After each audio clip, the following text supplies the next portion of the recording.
Hello everyone and welcome to NEET Mentor. In this video we will discuss about the expected score required in order to get DNB hospitals for the clinical subjects. If you are visiting our channel first time, please do subscribe. This is full-fledged channel for NEET PG counseling. All the updates, notifications, analysis, pre-post counseling for every round, data and other details will be shared. In case you are interested to take our paid counseling guidance, we have given the link of the Google form in the description of the video. You can fill that form because we keep like limited slots, and you can join our Telegram and WhatsApp groups also. For data access only, you can take the 3000 package, which is very much affordable. And on the home page you can get access to the notification and updates for free. So depending on the paper difficulty level, whatever review it came to us, let me reiterate through the reviews. Some people are saying, some students are saying that the paper was easy, but when I spoke with the candidates multiple times, they called back and said that okay, initially they thought it was easy, but when they tried to match their answers with the recalls, they figure out that it was little tricky, and many of the options that they marked, assuming that it was 100% correct, it was incorrect. That resulted into negative marking also. So when we say the paper was easy, it should be high scoring, and if it's not high scoring, then paper was tricky and it can't be considered as easy.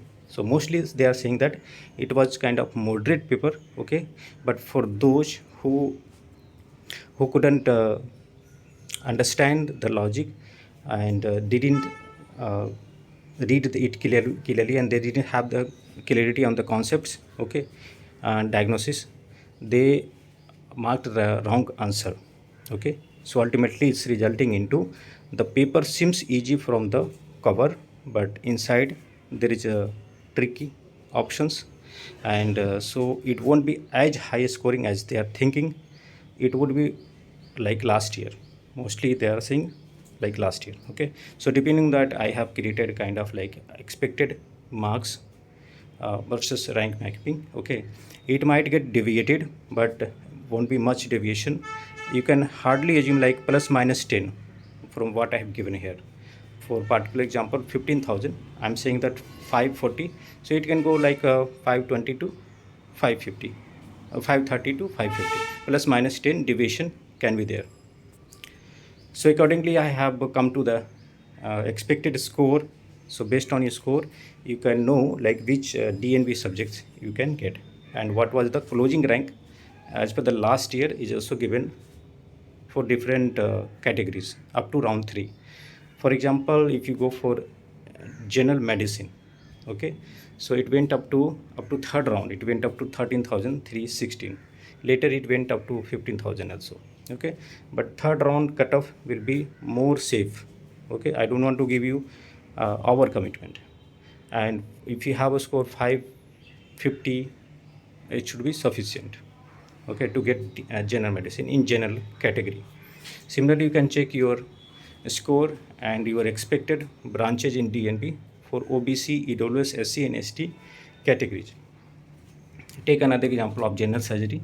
In case you are getting around 500 score, touching 500 score, because nobody knows exact score now.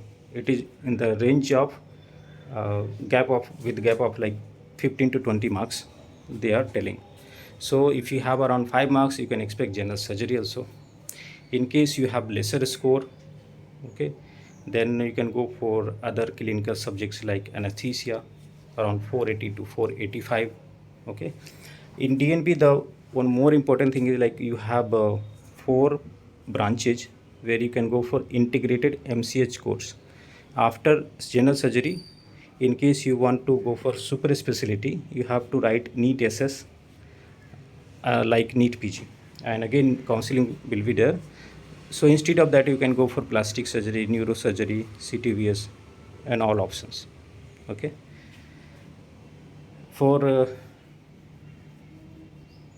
radio diagnosis, it went up to 5332. And I'll tell you one more thing, every year the seats will increment accordingly, there will be positive shift in the cutoff. Okay, so that's also you can consider. In case you do not have the good score to get government, you can go for the DNB options. In case there is no budget at all, even for low budget private colleges or semi government colleges, then you can choose to go for diploma. For diploma, I will create similar kind of videos in the coming days, or like maybe today also. So hope this data is useful for you. If it's so and you want to keep it, you can take a screenshot also. And this rank versus mass mapping would also help you until the result comes. Something you should have in mind to calculate or make a strategy for the upcoming counseling after the result. Okay, so that's all from my side. Thanks for watching. Have a nice day.